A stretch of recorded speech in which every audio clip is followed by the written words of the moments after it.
স্থানাঙ্কের মাধ্যমে অবস্থান চিহ্নিত করেন। ছবিতে চিত্র ৬.৩ এ কি দেখতে পাচ্ছ?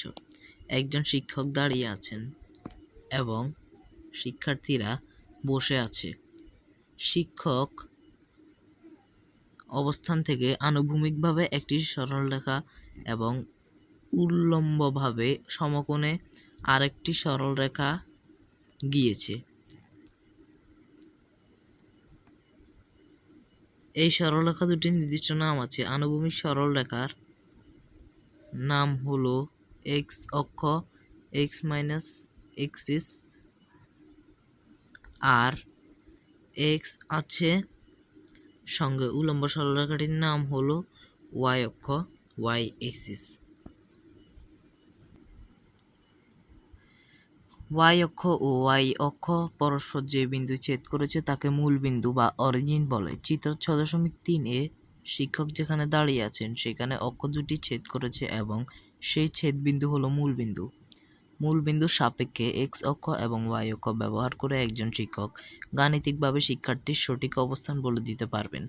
যেমন শিক্ষার্থী এম এর অবস্থান হলে মূল বিন্দু হতে এক্স অক্ষ বরাবর 5 একক দূরত্বে এবং শিক্ষার্থী ওয়াই অক্ষ বরাবর 6 একক দূরত্বে শিক্ষার্থী এম এর অবস্থান সংক্ষেপে লেখা যায় M5 6। একইভাবে শিক্ষার্থী জি এর অবস্থান হলো মূল বিন্দু হতে এক্স অক্ষ বরাবর 3 একক দূরত্বে এবং ওয়াই অক্ষ বরাবর 4 একক দূরত্বে। একে সংক্ষেপে লেখা যায় G34। এদের প্রথমটিকে ভুজ অ্যাবসিসা এবং দ্বিতীয়টিকে কোটি অর্ডিনেট বলে। এভাবে মূল বিন্দু এক্স অক্ষ ও ওয়াই অক্ষের সাপেক্ষে কোনো বিন্দুর অবস্থানকে স্থানাঙ্ক জ্যামিতির মাধ্যমে প্রকাশ করা যায়। এখন তোমরা কি পি এর স্থানাঙ্ক লিখতে পারবে? প্রদত্ত বক্সে পি এর স্থানাঙ্ক লেখো। এখন আমরা 128 পৃষ্ঠার এই ছকটি পূরণ করব। দেখেন এখন আমি লিখেছি মূল বিন্দু হতে এক্স অক্ষের দিকে বরাবর পি বিন্দুর দূরত্বে 9 একক। মূল বিন্দু হতে ওয়াই অক্ষের দিক বরাবর পি বিন্দুর দূরত্ব 6 একক।